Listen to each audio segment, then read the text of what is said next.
ಬಿಹಾರ್ ಕೂಡ ವಾಹಿನಿಗೆ ಸ್ವಾಗತ. ಈ ಒಂದು ಪವಿತ್ರವಾದಂತಹ ಪೂಜ್ಯ ಲಿಂಗೈಕ್ಯ ಧರ್ಮಸ್ಥಯ್ಯ ಸ್ವಾಮಿಯವರ 9ನೆಯ ಸಂಸ್ಮರಣೆ ನಿಮಿತ್ತ ಕಲ್ಯಾಣ ಕರ್ನಾಟಕ ಸಂಗೀತೋತ್ಸವ ಮತ್ತು ಮಹಾನ್ ಗಾಯಕರು ಮತ್ತು ಸಂಗೀತಗಾರರಿಗೆ ಕಲ್ಯಾಣ ಕರ್ನಾಟಕ ಸಂಗೀತ ರತ್ನ ಪ್ರಶಸ್ತಿ ಪ್ರದಾನ ಮಾಡುವಂತಹ ಕಾರ್ಯಕ್ರಮ, ಈ ಎಲ್ಲ ಕಾರ್ಯಕ್ರಮಗಳ ದಿವ್ಯ ಸಾನ್ನಿಧ್ಯವನ್ನು ವಹಿಸಿರ್ತಕ್ಕಂತಹ ಪರಮ ಪೂಜ್ಯರಾದಂತಹ ವಿವಿಧ ದಾಸೋಹಿಗಳು ಮತ್ತು ಪರಮ ದಾಸೋಹಿಗಳಾಗಿ ವಿವಿಧ ದಾಸೋಹ ನಡೆಸಿಕೊಂಡು ಅನ್ನದಾನ, ವಿದ್ಯಾದಾನ, ಭಕ್ತಿದಾನ, ಈಗೀಗ ನಮ್ಮ ಅಧ್ಯಕ್ಷರು ಹೇಳಿದಾಗೆ ನ್ಯಾಯಾಧೀಶರು ಸಾಮಾಜಿಕ, ಸಾಂಸ್ಕೃತಿಕ ಮತ್ತು ಸಂಗೀತ, ಸಾಹಿತ್ಯ ಎಲ್ಲ ಕ್ಷೇತ್ರಗಳಲ್ಲಿ ಸೇವೆಯನ್ನು ಮಾಡ್ತಾ ಇರುವಂತಹ ಪರಮ ದಯಾಳುಗಳಾದಂತಹ ಪೂಜ್ಯರಾದ ಡಾಕ್ಟರ್ ಚನ್ನವೀರ ಶಿವಾಚಾರ್ಯ ಮಹಾಸ್ವಾಮೀಜಿಯವರ ಶ್ರೀಚರಣಗಳಲ್ಲಿ ಅನಂತ ಶರಣುಗಳನ್ನು ಸಲ್ಲಿಸಿ ಅಧ್ಯಕ್ಷತೆಯನ್ನು ವಹಿಸಿರುವಂತಹ ಇದೀಗ ಮಾತನಾಡಿರುವಂತಹ ಶರಣಂತ ಸುಭಾಷ್ ಚಂದ್ರ ನಾಗರಾಣಿಯವರು ನ್ಯಾಯಾಧೀಶರು. ನೋಡಿ, ಇವತ್ತಿನ ಕಾರ್ಯಕ್ರಮ ಎಷ್ಟು ಮಹತ್ವದಂದರೆ ನಮ್ಮ ನ್ಯಾಯಾಧೀಶರ ಅಧ್ಯಕ್ಷತೆಯಲ್ಲಿ ಇವತ್ತಿನ ವಿಶೇಷವಾದಂಥ ಕಾರ್ಯಕ್ರಮ ನಡೀತಾ ಇದೆ. ಕರ್ನಾಟಕ ರಾಜ್ಯದ ಹೈಕೋರ್ಟಿನ ನ್ಯಾಯಾಧೀಶರು ಬರೀ ತಾಲೂಕಾ ಕೋರ್ಟ್ ಅಲ್ಲ, ಜಿಲ್ಲಾ ಕೋರ್ಟ್ ಅಲ್ಲ, ರಾಜ್ಯದ ನ್ಯಾಯಾಧೀಶರಾಗಿರ್ತಕ್ಕಂಥ ನಾಗರಾಣಿ ಅವರು ಈಗ ಮಾತಾಡಿದ್ದಾರೆ. ಈಗ ನಾವು ಮಾತಾಡಬೇಕಾಗಿದೆ. ಎಲ್ಲರ ಹೆಸರುಗಳು ತಗೊಂಡ್ರೆ ಸಮಯ ಭಾಳ ಆಗ್ತದೆ. ಎಲ್ಲ ಮಹಾನ್ ಸಂಗೀತಗಾರರು, ಗಾಯಕರು, ಇದೇ ಒಂದು ಕರ್ನಾಟಕದ ಎಲ್ಲ ಗಾಯಕರನ್ನ ಮತ್ತು ಸಂಗೀತಗಾರರನ್ನ ಮೈಸೂರು ಮಲೆ ಮಹದೇಶ್ವರ ಬೆಟ್ಟದಿಂದ ಹಿಡಿದು ಬೀದರಿನ ನಡುವರೆಗೆ ಎಲ್ಲ ಸಂಗೀತಗಾರರನ್ನ ಸಮಾವೇಶಗೊಳಿಸಿರ್ತಕ್ಕಂಥ ಒಂದು ಶ್ರೇಯಸ್ಸು ಅದು ಪರಮ ಪೂಜ್ಯ ಕನ್ವೀರ ಸ್ವಾಮೀಜಿ ಶಿವಾಚಾರ್ಯ ಸ್ವಾಮೀಜಿಯವರಿಗೆ ಸಲ್ತದೆ. ಜೋರಾಗಿ ಚಪ್ಪಾಳೆ ಮೂಲಕ ನಾವು ಈ ಎಲ್ಲ ಗುರುವಿನ ಒಂದು ಸ್ಮರಣೆ ಕಾರ್ಯಕ್ರಮ ನಡೆಯುವಾಗ ನನಗೆ ಅಕ್ಕಮಹಾದೇವಿ ತಾಯಿಯವರ, ಜಗನ್ಮಾತ ಅಕ್ಕಮಹಾದೇವಿ ತಾಯಿಯವರ ಒಂದು ವಚನ ನೆನಪಾಯಿತು. ಆ ವಚನವನ್ನು ಹಾಡಿ ನಾನೊಂದು 10 ನಿಮಿಷ ಮಾತಾಡಬೇಕು ಅಂತ ಅಂದ್ಕೊಂಡೆ. ಬಹಳ ಸುಂದರವಾದಂತಹ ಗುರುವಿನ ಬಗ್ಗೆ ಜಗನ್ಮಾತೆ ಅಕ್ಕಮಹಾದೇವಿ ತಾಯಿಯವರು ಬರೆದಿರ್ತಕ್ಕಂಥ ವಚನ. ಗುರುವಿನ ಕರುಣದಿಂದ ಲಿಂಗವ ಕಂಡೆ, ಲಿಂಗವ ಕಂಡೆ, ಗುರುವಿನ ಕರುಣದಿಂದ ಲಿಂಗವ ಕಂಡೆ, ಲಿಂಗವ ಕಂಡೆ, ಗುರುವಿನ ಕರುಣದಿಂದ ಜಂಗಮವ ಕಂಡೆ, ಗುರುವಿನ ಕರುಣದಿಂದ ಜಂಗಮವ ಕಂಡೆ, ಗುರುವಿನ ಕರುಣದಿಂದ ಲಿಂಗವ ಕಂಡೆ, ಲಿಂಗವ ಕಂಡೆ, ಗುರುವಿನ ಕರುಣದಿಂದ ಪಾದೋದಕ ಕಂಡೆ, ಗುರುವಿನ ಕರುಣದಿಂದ ಪಾದೋದಕ ಕಂಡೆ, ಗುರುವಿನ ಕರುಣದಿಂದ ಪ್ರಸಾದವ ಕಂಡೆ, ಗುರುವಿನ ಕರುಣದಿಂದ ಪ್ರಸಾದವ ಕಂಡೆ, ಗುರುವಿನ ಕರುಣದಿಂದ ಶರಣರ ಕಂಡೆ. ಶರಣ ಸಂಗಮ. ಗುರುವಿನ ಕರುಣದಿಂದ ಶರಣರ ಕಂಡೆ, ಗುರುವಿನ ಕರುಣದಿಂದ ಅನುಭಾವವ ಕಂಡೆ, ಗುರುವಿನ ಕರುಣದಿಂದ ಅನುಭಾವವ ಕಂಡೆ, ಗುರುವಿನ ಕರುಣದಿಂದ ನನ್ನನ ಕಂಡೆ, ನನ್ನನ ಕಂಡೆ, ಚನ್ನ ಮಲ್ಲಿಕಾರ್ಜುನ, ಚನ್ನ ಮಲ್ಲಿಕಾರ್ಜುನ, ಚನ್ನ ಮಲ್ಲಿಕಾರ್ಜುನ, ಚನ್ನ ಮಲ್ಲಿಕಾರ್ಜುನ, ಗುರುವಿನ ಕರುಣದಿಂದ ಲಿಂಗವ ಕಂಡೆ, ಲಿಂಗವ ಕಂಡೆ, ಗುರುವಿನ ಕರುಣದಿಂದ ಲಿಂಗವ ಕಂಡೆ, ಲಿಂಗವ ಕಂಡೆ. ಎಲ್ಲರಿಗೂ ಶರಣಾರ್ಥಿಗಳು.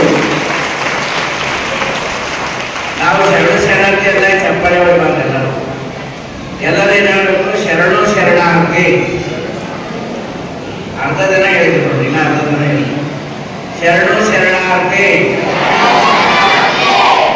ನಾವು ಶರಣಾರ್ಥಿ ಅಂತ ಹೇಳಿದಾಗ ನೀವು ಹೇಳಿಲ್ಲ ಅಂದ್ರೆ ಹರಳಿನವ್ರು ಯಾಕೆ ನಮ್ಮ ತೊಡೆ ಚರ್ಮ ತೆಗೆದು ಚರ್ಮಾವಳಿ ಮಾಡಿಕೊಟ್ಟಿರಲ್ಲ, ನೀವು ನಮ್ಮನ್ನ ಚರ್ಮಾವಳಿ ಮಾಡಿಕೊಡ್ಬೇಕಾಯ್ತು. ತಿಳಿದಿಲ್ಲ, ಯಾರೇ ಗುರುಗಳಾಗಲಿ ಶರಣರಾಗಲಿ ಮೊದಲು ಶರಣ ಅಂತ ಹೇಳಿದಾಗ ನಾವೇನು ಹೇಳ್ಬೇಕು? ಶರಣಾರ್ಥಿ ಅಂತ ಹೇಳ್ಬೇಕು. ಇನ್ನೊಮ್ಮೆ ಹೇಳಿದ್ರೆ ಶರಣಾರ್ಥಿ. ಎಲ್ಲರೂ ಬಸವ ನಿಜವಾಗ್ಲೂ ಕೂಡ ನಮಗೆ ಬಹಳ ಆನಂದ ಆಗಿದೆ. ಕೈಲಾಸ ಎಲ್ಲಿದೆ ಅಂತಂದ್ರೆ ಅದು ಇವತ್ತು ಈ ಹಾರ್ಪುರ್ ಮಠದೊಳಗೆ ಇವತ್ತು ಕೈಲಾಸ ನಾಯಕರ ಪಾರ್ವತಿ ಎಲ್ಲ ಇದೆ. ಅದರ ಆನಂದ ಆಗಿದೆ, ಪರಮಾನಂದ. ಇದು ಎಷ್ಟನೇ ವರ್ಷದ ಸಂಸ್ಮರಣೆ? ಪೂಜ್ಯ ಕರ್ಮಸಯ್ಯ ಸ್ವಾಮಿಯವ್ರದ್ದು ಎಷ್ಟನೇ ವರ್ಷದ್ದು? 9 ವರ್ಷ. ಈ 9 ಸಂಖ್ಯೆ ಅಂದ್ರೆ ಪರಿಪೂರ್ಣವಾದಂತ ಸಂಖ್ಯೆ. ಹುಡುಗರಿಯಲ್ಲಿ ಲೆಕ್ಕಕ್ಕೆ ಹತ್ತಿಕೊಂಡು ಹೇಳಿ 9 ಅಂದರೆ 9, ಹೌದಲ್ಲ? 9 2 ಎಷ್ಟು? 18. 18 ಅಂದ್ರೆ 1 8. ಎಷ್ಟು ಬರೀತ್ರಿ? 1 8. 1 8 ಎಷ್ಟು? 9. 1 8 ಕೂಡಿದ್ರೆ ಎಷ್ಟಾಯ್ತು? 95.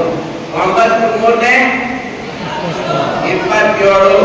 2 7 ಕೂಡಿಸಿದ್ರೆ ಎಷ್ಟಾಯ್ತು? 9. 9 4 36. 3 6 ಕೂಡಿಸಿದ್ರೆ ಎಷ್ಟಾಯ್ತು? 9 5 45. 4 5 ಕೂಡಿಸಿದ್ರೆ ಎಷ್ಟಾಯ್ತು? 9 6 54. 5 4 ಕೂಡಿಸಿದ್ರೆ ಎಷ್ಟಾಯ್ತು? ಎಲ್ಲ 9 ಅಂತ ಹೇಳ್ತೇನೆ. 9 7 63. 6 3 ಕೂಡಿಸಿದ್ರೆ ಎಷ್ಟಾಯ್ತು? ಬರೋಬ್ಬರಿ ಲೆಕ್ಕ ಕಲ್ತಿದ್ರು. 9 7 63. 9 8 72. 7 2 ಎಷ್ಟು? 9 8 72. 7 2 9.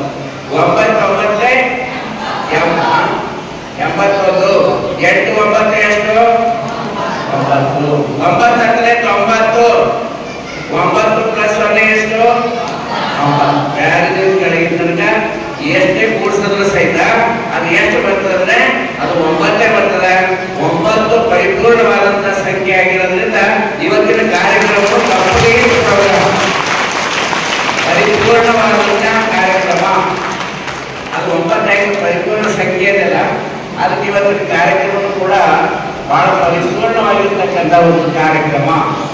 ಸಂಗೀತಗಾರಿದ್ದಾರೆ, ಪ್ರವಚನಕಾರಿದ್ದಾರೆ, ಪೂಜ್ಯರಿದ್ದಾರೆ, ಶರಣರಿದ್ದಾರೆ, ಗಾಯಕರಿದ್ದಾರೆ, ತಬಲವಾದಕರಿದ್ದಾರೆ.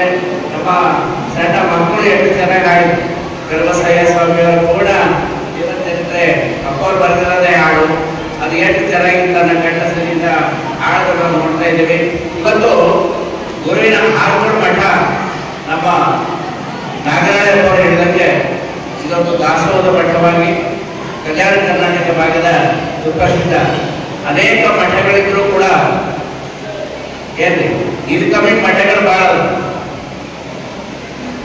ಇನ್ಕಮಿಂಗ್ ಅಂದ್ರೆ ಕಾಣಿಕೆ ತಗೊಳ್ಳೋದಷ್ಟೇ, ಆದ್ರೆ ಔಟ್ಗೋಯಿಂಗ್ ಎಲ್ಲರಿಗೂ ಕೊಡುವ ಮಠ ಯಾವುದು ಅಂದ್ರೆ ಅದು ಹಾರ್ಪುರ್ ಮಠ ಅಂತ ನನಗೆ ಅನುಭವ ಬಂದಿರ್ತಕ್ಕಂಥ.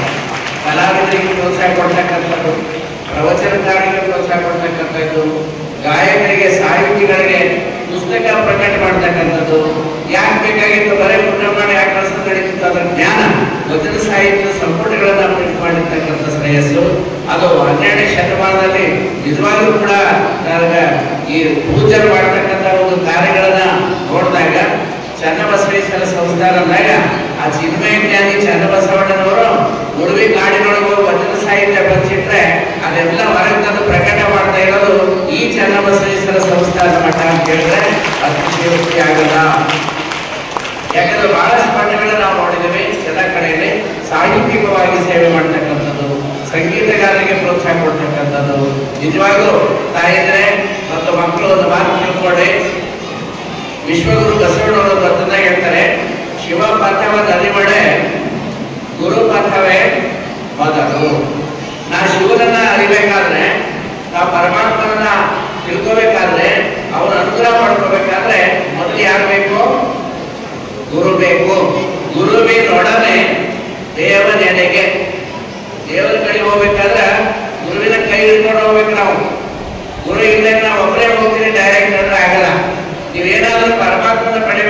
ಮುಕ್ತಿ ಪಡಿಬೇಕಂದ್ರ ಮೊದಲು ಯಾರ ಹತ್ರ ಬರಬೇಕು, ಎಲ್ಲಿ ದೀಕ್ಷೆ ತಗೋಬೇಕಂದ್ರ ಆ ಗುರುವಿನ ಹತ್ರ ಬಂದು ದೀಕ್ಷೆ ತಗೊಂಡಾಗ ಮಾತ್ರ ನಮ್ಗೆ ಪರಮಾತ್ಮದ ಅರಿವಾಗ್ತದೆ. ನಾವು ಗುರುವಿನೊಡನೆ ದೇವರನಿಗೆ ಹೋಗ್ಬೇಕು. ಇವ ಪಥವನ್ನ ನಿಮ್ಮಡೆ ಗುರು ಪಥವೇ ಬದಲು ಏನ್ರಿ? ಆ ಗುರು ಪಥವನ್ನು ನಾವು ಹಿಡಿದಾಗ ಮಾತ್ರ ಪರಮಾತ್ಮನ ಅನುಗ್ರಹ ನಮಗೆ ಸಿಗ್ತದೆ. ಇದೊಂದು ಉದಾಹರಣೆ ಹೇಳ್ತೀನಿ. ಒಂದು ಊರಲ್ಲಿ ಗಂಡ ಹೆಂಡತಿ ಇಬ್ಬರಿರ್ತಾರ, ಮಗು ಬಂದಿರ್ತದೆ. ಮಳೆಗಾಲ ಶ್ರಾವಣ ಬಂದ ಜಿಟ್ಟಿ ಮಳೆ ಆಗ್ತಿರ್ತದೆ. ಹುಡುಗರು ಏನ್ ಮಾಡ್ತಾರೆ, ಕೆಸರ ಹೋಗ್ಬೇಡ, ಮೈ ತರಿಸ್ಕೋಬೇಡ, ಮೈ ಎಲ್ಲ ರಾಡಿ ಮಾಡ್ಕೋಬೇಡ ಅಂತ ಊರೊಳಗೆ ಆಟ ಆಡ್ತಿರ್ತಾವ. ಅವ್ರ ತಾಯಿ ಮನೆಗೆ ಅಡಿಗೆ ಮನೆಗೆ ಇರ್ತಾಳೆ, ಮಗು ಹೋಗಿ ಕೆಸರಾಗ ಆಡಿ ಬರ್ತದೆ. ಮೈ ಎಲ್ಲ ರಾಡಿ ಹೆಸರು ಮಾಡ್ಕೊಂಡು ಬರ್ತದೆ.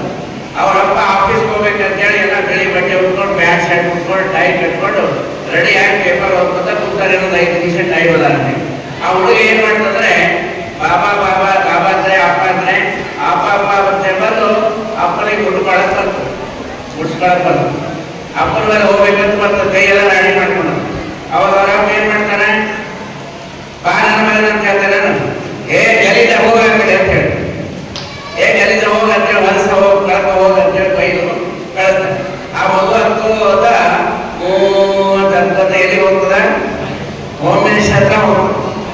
ಯಾಕ್ರಿ ತಾಯಿ ಹೋಮ್ ಮಿನಿಸ್ಟರ್ ಗೊತ್ತಾಯ್ತಿಲ್ಲ, ತಾಯಿ ಹತ್ರ ಹೋಗ್ತದೆ.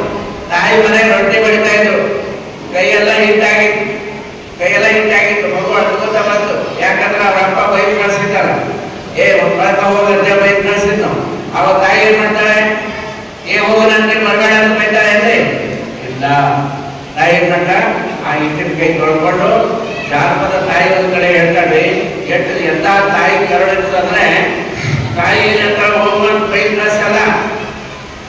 ಆಡಿ ಬಾನನ ಕಂದ ಅಂಗಾದ ತೊಳೆದೇನ ತೆಂಗಿನಕಾಯಿ ತಿಳಿ ನೀರ. ಯಾವ ನೀರು ತೊಳೆದಂತ ಕಾಲು ತೆಂಗಿನಕಾಯಿ ಕುಡಿಲಕ್ಕೆ 2 ನೀರು ಸಿಗಲು ಮಗನ ಪಾದ ತೊಳಿತಾರೆ ನೋಡಿ. ತೆಂಗಿನಕಾಯಿ ತಿಳಿ ನೀರ ತಕ್ಕೊಂಡು ನಿನ್ನ ಬಂಗಾರದ ಪಾದ ತೊಳೆದೇನ. ಅವು ಕಬ್ಬಿಣ ಕರ್ರಕ್ಕಾಗಿದ್ರು ಸಹಿತ ಅವು ಹೆಂಗ್ ಕಾಣಿಸ್ತಾವ ಅಂದ್ರೆ ಬಂಗಾರದ ಪಾದ ಕಾಣಿಸ್ತಾವ. ಅಂತ ಒಂದು ತಾಯಿ ಕರುಳು ಬಹಳ ವಿಶೇಷವಾದಂತ ದೇವರು ಕೊಟ್ಟಿದ್ದು. ಆ ತಾಯಿಯಿಂದ ಸಲುವಾಗಿ ಜೋರಾಗಿ ಚಪ್ಪಾಳೆ ಹಾಕ್ಬೇಕು. ಮನೆಗೆ ಹೆಣ್ಮಕ್ಳು ಇರ್ತೀರಂದ್ರೆ ಮಕ್ಕಳಿಗೆ 1 ಗಂಟೆ ಇಟ್ಕೊಳಕ್ಕಾಗಲ್ಲ. ಆಗಲ್ಲ. ಯಾವ್ದಾದ್ರು ನೀವು 1-2 ದಿನ ಇಟ್ಕೊಂಡ ತವ್ರ ಮನೆಗೆ ಹೋಗಿ ಬರ್ತೀನಿ ಅಂದ್ರೆ ನಿಮ್ ಪರಿಸ್ಥಿತಿ ಏನಾಯ್ತು, ಏ ನಿನ್ನೆ ತಗೊಳ್ಳೋದಂತ. ಈ ಗಂಡು ಮಕ್ಳು ಶ್ರಮ ಹೆಂಗಂದ್ರ, ಮಗ ರ್ಯಾಂಕ್ ಪಾಸ್ ಆದಂದ್ರ ನನ್ನ ಮಗ ರ್ಯಾಂಕ್ ಪಾಸ್ ಆಗಿ ನೋಡೋದು ತೋರಿಸ್ತಾರ. ಅವ್ರಿಗೆ ಫೇಲ್ ಆಗಂದ್ರ ನೋಡಿ ನಿಮ್ ಮಗ ಫೇಲ್ ಆಗ್ತಾನ ನೋಡಂತ. ರ್ಯಾಂಕ್ ಆದ್ರೆ ನಿಮ್ ಮಗ, ಫೇಲ್ ಆದ್ರ ಅವ್ರ ಮಗ. ಇದು ಗಂಡಸರ ಸ್ವಭಾವ. ಆದ್ರ ತಾಯಿದ್ರು ಫೇಲ್ ಆದ್ರು ನನ್ನವನೇ, ಪಾಸ್ ಆದ್ರು ನನ್ನವನೇ, ಮನೆಗೆ ಹೊರಗೆ ಹಾಕಿದ್ರು ನನ್ನವನೇ, ಹೌದಲ್ಲ. ವೃದ್ಧಾಶ್ರಮ ಕಳಿಸಿದ್ರು ನನ್ನವನೇ. ಏನು ದೊಡ್ಡ ಮನಸ್ಸಿರುತ್ತೆ ತಾಯಿ. ಮಕ್ಕಳ ಅರ್ಥ ಮಾಡ್ಕೋಬೇಕು. ತಾಯಿ ಒಂದು ಸ್ವಭಾವ, ತಾಯಿಯ ತ್ಯಾಗ ಅದು ವಿಶೇಷವಾದಂತ ಒಂದು ಕರುಳು. ಅದಕ್ಕಾಗಿ ಇಲ್ಲಿ ತಾಯಿ ಏನ್ ಮಾಡ್ತಾಳಂದ್ರ ತೆಂಗಿನಕಾಯಿ ಗಿಡಗಿನ ತಗೊಂಡು ಸಾರ ಮಾಡ್ತೀನಿ ಅಂತ ಹೇಳ್ತಾಳ. ಅದು ಗುರು ಆದ್ರೆ, ಗುರು ಹೆಂಗಂದ್ರೆ ತಾಯಿ ಇದ್ದಂಗೆ, ದೇವರು ಹೆಂಗಂದ್ರೆ ತಂದೆ ಇದ್ದಂಗೆ. ದೇವರು ಅಪ್ಪಿದ್ದಂಗ. ಹೆಂಗ್ರಿ ಅಪ್ಪ ಅಂದ್ರೆ ಈ ಜೀವಾತ್ಮ ಅನ್ನುವಂತ ಕೂಸು ಕಾಮ, ಕ್ರೋಧ, ಲೋಭ, ಮೋಹ, ಮದ, ಮತ್ಸರ, ಅಷ್ಟಮದಗಳು, ಅರಿಷಡ್ವರ್ಗಗಳು, ದುಶ್ಚಟಗಳು, ಸಪ್ತ ವ್ಯಸನಗಳು, ಈ ಎಲ್ಲ ರಾಡಿಗಳ ಮೈಯೆಲ್ಲ ರಾಡಿ ಮಾಡಿಕೊಂಡು ಒಂದಿನ ಮಠಕ್ಕೆ ಬರಲ್ಲ. ನೀವೆಲ್ಲ ಬಂತ್ರಿ ಯಾವಾಗ? ಒಂದಿನ ಮಠಕ್ಕೆ ಹೋಗಲ್ಲ, ಗುರುಗಳ ದರ್ಶನ ಮಾಡಲ್ಲ, ದೀಕ್ಷೆ ತಗೊಳ್ಳಲ್ಲ, ಮೈಯೆಲ್ಲ ರಾಡಿ ಮಾಡಿಕೊಂಡು ಹೆಂಗೆ ಹುಟ್ಟಿದ್ದೋ ಹಂಗೆ ಸಾಯ್ತಾನೆ. ಅವ್ರಿಗೇನಂತಾರ ಭವಿ ಅಂತ. ದೀಕ್ಷೆ ತಗೊಂಡಿಲ್ಲ, ಪೂಜೆ ಮಾಡಿಲ್ಲ, ಹೆಂಗ್ ಹುಟ್ಟಿದ ಹಂಗೆ ಸಾಯ್ತಾರೆ, ಅವ್ರಿಗೆ ಭವಿ ಅಂತಾರೆ. ಅವ ಹೆಂಗ್ ಹುಟ್ಟಿದ ಹಂಗೆ ಸತ್ತ ಹೋಗ್ಬಿಡ್ತಾನೆ. ದೇವರು ಅನ್ನುವಂತ ಅಪ್ಪ ಏನ್ ಮಾಡ್ತಾನಂದ್ರೆ, ಏ ಡರ್ಟಿ ಫೆಲೋ ಗೆಟ್ ಔಟ್ ಅಂತ ಓಡಿಸ್ಬಿಡ್ತಾನೆ. ಏ ಬರ್ಕೊ ಹೋಗಂತೇಳಿ ಓಡಿಸ್ಬಿಡ್ತಾನೆ. ಅವ ಮತ್ತೆ ಎಲ್ಲಿ ಬರ್ತಾನೆ, ಸ್ವಚ್ಛ ಆಗಲಿಕ್ಕೆ ಮತ್ತೆ ಮಾನವ ಜನ್ಮಕ್ಕೆ ಬರ್ಬೇಕು. ಅದಕ್ಕೆ ಊಟ ಟೈಮ್ನ ಮಕ್ಕಳೆಲ್ಲ ಅರ್ಕೋತ ಬರ್ತಾವ. ಈಗ ಹೊರಗೆ ಅಳ್ತಾವೆ ಅಳ್ತಾವಲ್ಲ. ಯಾಕೆ ಹೇಳ್ತಾವಂದ್ರೆ ಆ ದೇವ್ರ ಏನ್ ಮನಸ್ಸ, ಈ ದೀಕ್ಷೆ ತಗೊಂಡಿಲ್ಲ, ಪೂಜೆ ಮಾಡಿಲ್ಲ, ನೀ ಏನೋ ಸಂಸ್ಕಾರ ಪಡ್ಕೊಂಡಿಲ್ಲ, ಈ ಹೋಗಂತೇಳಿ ಮತ್ತೆ ಕಳಿಸ್ತಾನ. ಆ ಜೀವಾತ್ಮಗಳಲ್ಲಿ ಹೇಗೆ ಬರ್ತಾವಂದ್ರ ನಾ ಸ್ವಚ್ಛ ಆಗ್ಬೇಕು ಅಂತೇಳಿ ಮತ್ತೆ ಈಗ ಹಾಡ್ಕೊಡುವಂತ ಮಠ ಮಾತಾಡ್ಕೋತ ಅವೆಲ್ಲ ಬರ್ತಾವ. ಇಲ್ಲಿ ದೀಕ್ಷೆ ತಗೊಂಡು ಸ್ವಚ್ಛ ಆದ್ಮೇಲೆ ದೇವ್ರು ಏನ್ ಮಾಡ್ತಾರಂದ್ರ ಬಾ ನನ್ನ ಮಗನ ಅಂತ ಎತ್ಕೊಂಡು ಕೂತ್ಕೊಳ್ತಾನೆ. ಈ ಲೌಕಿಕ ಅಪ್ಪ ಒಂದ್ಸಲ ಎತ್ಕೊಂಡು ಕೂತ್ಕೊಂಡು ಬಿಟ್ಬಿಡ್ತಾನ. ಆದ್ರೂ ಜಗದಪ್ಪ ಪರಮಾತ್ಮ ಇದನ್ನ ಅವ ಒಮ್ಮೆ ಎತ್ಕೊಂಡ ಅಂದ್ರೆ ನಮ್ಮ ಮತ್ತೆ ಮಾನವ ಲೋಕಕ್ಕೆ ಭೌತಿಕ ಕಳಿಸೋದಿಲ್ಲ. ಅದಕ್ಕೆ ಮುಕ್ತಿ ಅಂತ ಕರೀತಾರೆ. ಗುರುವಿನೊಡನೆ ಹೋಗ್ಬೇಕು ನಾವು ದೇವರಡಿ. ಅಂತಹ ಸದ್ಗುರು ಸಿಗೋದು ಬಹಳ ಕಷ್ಟ ಇದೆ. ಒಂದು ಕಡೆ ಹೇಳ್ತಾರೆ ಗುರು ಶಬ್ದದ ಅಂತಂದ್ರೆ ಗುರು ಪದಂ ಏನು ತಾಪರಹಿತಂ ಗುರು ಪದಂ. ಗುರು ಅನ್ನೋದಕ್ಕೆ ತಾಪ ಇಲ್ಲ. ಭೌತಿಕ ಅಧಿದೈಹಿಕ ತಾಪ, ಅಧಿಭೌತಿಕ ತಾಪ, ಆಧ್ಯಾತ್ಮಿಕ ತಾಪ ಅಂತ ಅವೆಲ್ಲ ಹೇಳಿದ್ರೆ 2 ಕ್ಲಾಸ್ ಪ್ರವಚನ ಆಗ್ತದೆ. ಗುರುವಿಗೆ ತಾಪ ಇಲ್ಲ, ಯಾವುದೇ ರೀತಿಯ ತಾಪ ಇಲ್ಲ. ಏನು ಯಾವಾಗಲೂ ಆನಂದವಾಗಿ ನೀವು ಪೂಜ್ಯರ ಮುಖ ದರ್ಶನ ಮಾಡಿದ್ರೆ, ಚನ್ನವೀರ ಶಿವಾಚಾರ್ಯ ಸ್ವಾಮಿಯವರ ಮುಖ ನೋಡಿದ್ರೆ ನಿಮ್ಗೆಲ್ಲ ದುಃಖಗಳೆಲ್ಲ ದೂರ ಆಗುತ್ತೆ. ಯಾಕಂದ್ರೆ ಯಾವಾಗಲೂ ಅವರು ತಾಪರಹಿತಂ ಗುರುಪದಂ. ಗುರು ಅನ್ನೋರಿಗೆ ತಾಪ ಇರೋದಿಲ್ಲ. ತಾತೆಗೆ ಏನು ಹೊಡಿತದ? ತಾತೆಗೆ ಏನು ಹೊಡಿತದ? ಪರಹಿತಂ ಗುರುಪದಂ. ಪರಹಿತಂ ಗುರುಪದಂ. ಗುರುಗಳು ಯಾವುದಕ್ಕಾಗಿ ಬದುಕ್ತಾರೆ ಅಂದ್ರೆ ತಮ್ಮ ಹಿತಕ್ಕಾಗಿ ಅಲ್ಲ, ಪರಹಿತಕ್ಕಾಗಿ. ಪರಹಿತಂ ಗುರುಪದಂ. ತೆಗೆಯಿರಿ. ಏನ್ ನೋಡಿದ್ರು? ರಹಿತಂ ಗುರುಪದಂ. ಏನೂ ಇಲ್ಲದ ಬುದ್ಧಿ ಜ್ಞಾನ ಅಲ್ಲ. ಆಸೆ, ಆಮಿಷ, ಕಾಮ, ಕ್ರೋಧ, ಲೋಭ, ಮೋಹ, ಮದ, ಮತ್ಸರ ಇಲ್ಲದೇ ಇರ್ತಕ್ಕಂಥ ರಹಿತಂ ಪರಿಶುದ್ಧ ಆತ್ಮ ಯಾರಿರ್ತಂದ್ರೆ ಅವರಿಗೆ ಗುರುಗಳು ಅಂತ ಕರೀತಾರೆ. ರಹಿತಂ ಗುರುಪದಂ. ತೆಗೆದ್ರೆ ಏನ್ ನೋಡ್ತದ? ಹಿತಂ ಗುರುಪದಂ. ಜನರಿಗೂ ಹಿತ ಮಾಡ್ತಕ್ಕಂಥ, ಒಳ್ಳೇದು ಮಾಡ್ತಕ್ಕಂಥದಕ್ಕೆ ಗುರುಪದ ಗುರು ಅಂತ ತಿಳ್ಕೊಂಡು ಹೇಳ್ತಾರೆ. ಹಿತಂ ಗುರುಪದಂ ಅಂತ ತಿಳ್ಕೊಂಡು ಹೇಳ್ತಾರೆ. ಅದಕ್ಕಾಗಿ ನಾವು ಇಂತಹ ಗರ್ಭಸಯ್ಯ ಸ್ವಾಮಿಯವರ ಒಂದು ಸೇವೆ ಶ್ಲಾಘನೀಯವಾಗಿರ್ತಕ್ಕಂಥದ್ದು. ನಾವಿವತ್ತೊಂದು ಉದಾಹರಣೆ ಹೇಳಿ ಪ್ರವಚನ ಮುಗಿಸ್ಬಿಡ್ತೀವಿ. ನಿಮಗೆಲ್ಲ ನೋಡಿದ್ರೆ ಇನ್ನೊಂದು ಗಂಟೆ ಪ್ರವಚನ ಮಾಡ್ಬೇಕು ಅನ್ನಿಸ್ತದೆ. ನಾವು ತಿಂಗಳ ಗಂಟೆ ಪ್ರವಚನ ಮಾಡೋರು ಮತ್ತೊಂದ್ಸಲ ಪ್ರವಚನಕ್ಕೆಲ್ಲ ಅಂದ್ರೆ 1 ತಿಂಗಳ ಪ್ರವಚನ ಮಾಡ್ತೀವಿ. ಅದಕ್ಕೆ 2 ನಿಮಿಷದ ಒಂದು ಉದಾಹರಣೆ ಹೇಳಿ ಮುಗಿಸ್ಬಿಡ್ತೀವಿ. ಯಾವುದೇ ಒಂದು ರಾಷ್ಟ್ರ ಅಥವಾ ಒಂದು ಸಮಾಜ ಸುಭದ್ರವಾಗಿರ್ಬೇಕಾದ್ರೆ ಅದೇ 3 ಶಕ್ತಿಗಳು ಬಹಳ ಮುಖ್ಯ. ಯಾವ್ಯಾವಂದ್ರೆ ಒಂದು ಯುವಶಕ್ತಿ, 2ನೇದು ರಾಜಕೀಯ ಶಕ್ತಿ, 3ನೇದು ಧಾರ್ಮಿಕ ಶಕ್ತಿ. ಇವತ್ತು ಆ 3 ಶಕ್ತಿಗಳು ಏನಾಗಿದೆ ಅಂತಂದ್ರೆ ಒಂದು ಉದಾಹರಣೆ. ಒಂದ್ಸಲ ಭಾರತ ಮತ್ತು ಪಾಕಿಸ್ತಾನ ಕ್ರಿಕೆಟ್ ಮ್ಯಾಚ್ ನಡೆದಿದೆ. ಒಬ್ಬ 8ನೇ ಕ್ಲಾಸ್ ಹೋದವ್ರು ಏನ್ ಮಾಡ್ತಾರಂದ್ರೆ ಇವತ್ತು ಭಾರತ ಮತ್ತು ಪಾಕಿಸ್ತಾನ ಕ್ರಿಕೆಟ್ ಮ್ಯಾಚ್ ಅಂತ ಸ್ಕೂಲಿಗೆ ಹೋಗ್ಬಾರ್ದು ಅಂತ ಹೇಳಿ ಅವ ಏನ್ ಮಾಡ್ತಾನೆ, ಕ್ರಿಕೆಟ್ ಮ್ಯಾಚ್ ಮಾಡಕ್ ಬರ್ತಾನೆ. ಆಮೇಲೆ ಅವ್ರ ದೋಸ್ತಿಗೆ ಏನ್ ಮಾಡ್ತಾರೆ, ಶಾಲೆಗೆ ಕಳಿಸ್ತಾನೆ. ಅವ್ರ ದೋಸ್ತ ಹೋಗಿ ಶಾಲೆಗೆ ಕುಂತ. ಅವತ್ತೆಲ್ಲ ಶಿಕ್ಷಣಾಧಿಕಾರಿಗಳು ಏನ್ ಮಾಡ್ತಾರೆ, ಹುಡುಗರು ಏನ್ ಓದಾರ, ಮಾಸ್ಟರ್ ಕಲಿಸ್ಯಾರ ಇಲ್ಲ ಅಂತ ಸರ್ಕಾರಿ ಶಾಲೆಗಳಿಗೆಲ್ಲ ಇನ್ಸ್ಪೆಕ್ಷನ್ ಮಾಡ್ಲಿಕ್ಕೆ ಬಂದು ಏನ್ ಮಾಡ್ತಾರೆ, ಈ ಹೆಬ್ಬಟ್ಟಿನ ಕುರಿತು ಏನು ಎಂತ ಶಾಲೆ ಹೋದಾರ ದೋಸ್ತ ಶಾಲೆ ಕುಂತಿರ್ತಾರ. ಅವ್ರ ಶಿಕ್ಷಣಾಧಿಕಾರಿಗಳ ಲಕ್ಷಪಟ್ಟು ಕೇಳಿ ಅವ್ರ ಬಗ್ಗೆ ಕೇಳ್ತಾರೆ. ಒಂದು ಪ್ರಶ್ನೆ ಕೇಳ್ತಾರೆ, ಏನಂದ್ರ ನಮ್ಮ ದೇಶದ ಸ್ವಾತಂತ್ರ್ಯಕ್ಕಾಗಿ ಹೋರಾಟ ಮಾಡಿರ್ತಕ್ಕಂತಹ ಗಾಂಧೀಜಿ, ಇನ್ನು ಅವ್ರ ಪುಣ್ಯತಿಥಿ ಇರ್ತಾರ, ನಾವು ಇದರ ಮಧ್ಯೆ ಅವ್ರ ಪುಣ್ಯಸ್ಮರಣೆ ಕಾರ್ಯಕ್ರಮ ಮಾಡಿ ಗಾಂಧೀಜಿ का पूरा नाम क्या है ಅಂತ ಕೇಳ್ತಾರೆ. ಗಾಂಧೀಜಿ का पूरा नाम क्या है ಎಲ್ಲ ನಾಯಕ ಅಂತ ಅಂದ್ರು. ಇವ ಏನು ಎಂದೂ ಹೋಗಿಲ್ಲ ಶಾಲೆಗೆ. ಅವತ್ತ ದೋಸ್ತರ ಬದಲಿಗೆ ಹೋಗಿ ಗೊತ್ತಿದ್ದಾನ, ಅವನ ಕೈ ಎತ್ತಿರ್ತಾನೆ. ಅವ ಇವ್ರಿಗೆ ಗೊತ್ತಿದ್ದ, ಅವನಿಗೆ ಕೇಳ್ತಾರೆ. ಅವ್ರಿಗೂ ಪ್ರಶ್ನೆ ಇವ್ರಿಗೆ ಕೇಳ್ತಾರೆ, ದಾಟಿಂತ ಹುಡುಗರು ಅಂತ ಮುಂದಿನವ್ರಿಗೆ ಕೇಳಾರ. ಅವನಿಗೆ ಈ ಹೇಳಪ್ಪ ಅಂದ್ರು. ಅವ ಎದುರಿಗೆ ಕೇಳ್ತಾನ, ಗಾಂಧೀಜಿ का पूरा नाम ರಾಹುಲ್ ಗಾಂಧಿ ಅಂತ ಹೇಳ್ತಾನೆ. ಮೋಹನ್ ಚಂದ್ ಕರಮ್ಚಂದ್ ಗಾಂಧಿ ಎಲ್ಲ ಬರೀ ಅಕ್ಟೋಬರ್ 2 ಬಂದ್ರೆ ಅಷ್ಟೇ ಗಾಂಧೀಜಿ ನೆನಪಾಗ್ತಾರೆ. ಅವ್ರ ತತ್ವಗಳಿಲ್ಲ, ಅವ್ರ ಹೆಸರು ಇಲ್ಲ. ಹೌದಾಗ್ರಿ? ಬೇರೆ ಗಾಂಧಿಗಳ ಹೆಸರು ಹೇಳ್ತಾ ಇದ್ವಿ. ರಾಹುಲ್ ಗಾಂಧಿ ಅಂತ ಏನಪ್ಪ 8ನೇ ಕ್ಲಾಸ್ ಆಗಿದ್ದೀಗ ಗಾಂಧೀಜಿ ಹೆಸರು ಗೊತ್ತಿಲ್ಲ ಅಂತ ಕೇಳ್ತಾರ. ಅವಾಗ ಆ ಹುಡುಗ ಅಂತ ಹೇಳ್ತಾನೆ, ಸರ್ ನಾ ಈ ಕ್ಲಾಸಿಗೆ ಹುಡುಗನ, ನಮ್ಮ ದೋಸ್ತ ಕ್ರಿಕೆಟ್ ಮ್ಯಾಚ್ ನೋಡಕ್ಕೆ ಇಂಡಿಯಾ ಪಾಕಿಸ್ತಾನ ಕ್ರಿಕೆಟ್ ಮ್ಯಾಚು, ಅವ್ನ ಬದಲಿಗೆ ನಾವು ಬಂದು ಕೂತಿದ್ದೆ ಅಂತ ಹೇಳ್ತಾರೆ. ಎಲ್ಲ ಅವ್ರಿಗೆ ಆಶ್ಚರ್ಯ ಆಯ್ತು. ನಿಮ್ಮ ಟೀಚರ್ ಯಾರು, ಕಲಿ ಕ್ಲಾಸ್ ಟೀಚರ್ ಅಂತ ಕರೆಸ್ಬಿಟ್ಟು ಟೀಚರ್ ಬಂದ ನಿಮ್ಮ ಕ್ಲಾಸಿನ ಹುಡುಗರು ಯಾರು, ಹೊರಗಿನ ಯಾರು ಬಂದ್ಬಿಡ್ತಾರೆ ಗೊತ್ತಾಗಲ್ಲ ಅಂದ್ರೆ ಆ ಮಾಸ್ಟರ್ ಹೇಳ್ತಾರೆ, ಸರ್ ನಾ ಈ ಕ್ಲಾಸಿನ ಟೀಚರ್ ಅಲ್ಲ, ಇಲ್ಲಿ ಅಸಲಿ ಟೀಚರ್ ಅವ್ರು ಕ್ರಿಕೆಟ್ ಮ್ಯಾಚ್ ನೋಡಕ್ಕೆ ನಾವು ಬದಲಿಗೆ ನಾವು ಬಂದಿದ್ದೆ ಅಂತ. ಆಮೇಲೆ ಶಿಕ್ಷಣಾಧಿಕಾರಿ ಹೇಳ್ತಾರೆ, ನಿಮಗೆ ಇವತ್ತೇ ಡಿಸ್ಮಿಸ್ ಮಾಡ್ಬಿಡ್ತಿದ್ದೆ, ಅದು ನಿಜವಾದ ಅಸಲಿ ಶಿಕ್ಷಣಾಧಿಕಾರಿ ಕ್ರಿಕೆಟ್ ಮ್ಯಾಚ್ ನೋಡಕ್ಕೆ ಅವ್ರ ಬದಲಿಗೆ ನಾವು ಬಂದಿದ್ದೆ ಅಂತ. ಒಂದು ಶಾಲೆಯಲ್ಲಿ ಓದುವಂತ ಒಬ್ಬ ವಿದ್ಯಾರ್ಥಿ, ಕಲಿಸ್ಬೇಕಾದಂತ ಶಿಕ್ಷಕ, ಅವರು ಇನ್ಸ್ಪೆಕ್ಷನ್ ಮಾಡ್ತಕ್ಕಂಥ ಅಧಿಕಾರಿಗಳಾಗಿ ನಟಿಗೆಲ್ಲ ನಮ್ಮಲ್ಲಿ ಯುವಶಕ್ತಿ, ರಾಜಕೀಯ ಶಕ್ತಿ, ಧಾರ್ಮಿಕ ಶಕ್ತಿ, ಈ ರೀತಿ ಪೂಜ್ಯರಾಗಿ ಎಲ್ಲ ಯಾವುದೇ ಪಕ್ಷ ಇದೆ ಎಲ್ಲರಿಗೂ ಮಾರ್ಗದರ್ಶನ ಮಾಡಿ, ಎಲ್ಲ ಕ್ಷೇತ್ರಕ್ಕೂ ಮಾರ್ಗದರ್ಶನ ಮಾಡ್ತಕ್ಕಂಥ ಗುರುಗಳ ಶಕ್ತಿ ನಮ್ಮಲ್ಲಿ ಇವತ್ತು ಏನಾಗಿದೆ ಅಂದ್ರೆ ನಿಜವಾದಂತಹ ಒಂದು ಅರ್ಥದಲ್ಲಿ ಗುರುಗಳು ಮಾರ್ಗದರ್ಶನ ಮಾಡಿದ್ರೆ ದೊಡ್ಡ ರಾಷ್ಟ್ರ ನಮ್ಮದು. ಆದ್ರೆ ಏನ್ ಮಾಡಬೇಕು, ಅದು ಮಾರ್ಗದರ್ಶನ ಇಲ್ಲದೆ ಇದ್ದಕ್ಕೆ ನಮ್ಮ ದೇಶದಲ್ಲಿ ಯುವಕರೆಲ್ಲ ಹಾಳಾಗಿ ಹೋಗ್ತಿದ್ದಾರೆ. ರಾಜಕೀಯ ಶಕ್ತಿನೂ ಕೂಡ ಇವತ್ತು ಹಾಳಾಗಿದೆ. ನಾವು ಇವೆಲ್ಲರೂ ಗುರು ಬಸವಣ್ಣನವರು ತತ್ವದಂತೆ ಕಾಯಕವೇ ಕೈಲಾಸ ದಾಸೋಹವೇ ದೇವಧಾಮ ಅಂತ ಹೇಳಿದ್ರೆ ಅದಕ್ಕೆ ಆದರ್ಶ ನಮಗೆ ಹಾಕ್ಕೊಡ್ ಮಠ ಇನ್ನೂ ಉತ್ಸಾಹವಾಗಿ ಬೆಳೀಲಿ. ನೀವೆಲ್ಲರೂ ಕೂಡ ಸಹಕಾರ ಮಾಡ್ತಾ ಇದ್ದೀರಿ. ಪೂಜ್ಯರು ಬಹಳ ಒಳ್ಳೆಯ ಕಾರ್ಯಗಳನ್ನ ಮಾಡ್ತಾ ಇದ್ದಾರೆ. ನಮಗೆಲ್ಲ ಅವರು ಪ್ರೋತ್ಸಾಹದಾಯಕವಾಗಿ ನಮ್ಮ ಮುಂದೆ ಇದ್ದಾರೆ. ಅವ್ರ ಶಕ್ತಿ ಅವರ ಹೆಸರು ನಮಗಿದೆ. ಇನ್ನೂ ಹೆಚ್ಚು ಬೆಳೀಲಿ ಮತ್ತು ಈ ಮಠದಿಂದ ಇನ್ನೂ ಹೆಚ್ಚು ಕಾರ್ಯಗಳು ಆಗಲಿ. ಕಲ್ಯಾಣ ರಾಜ್ಯ ನಿರ್ಮಾಣ ಮಾಡ್ತಕ್ಕಂಥ ಕಾರ್ಯ ಮಾಡ್ತಾ ಇದ್ದಾರೆ. ಗುರು ಬಸವಣ್ಣರ ಅನುಗ್ರಹ ಸದಾ ನಮ್ಮ ನಿಮ್ಮಲ್ಲಿ ಇರಲಿ ಅಂತ ಹಾರೈಸಿ ನನ್ನ ವಾರ್ತೆಗಳ ಬಿಡ್ತೀನಿ. ಎಲ್ಲರಿಗೂ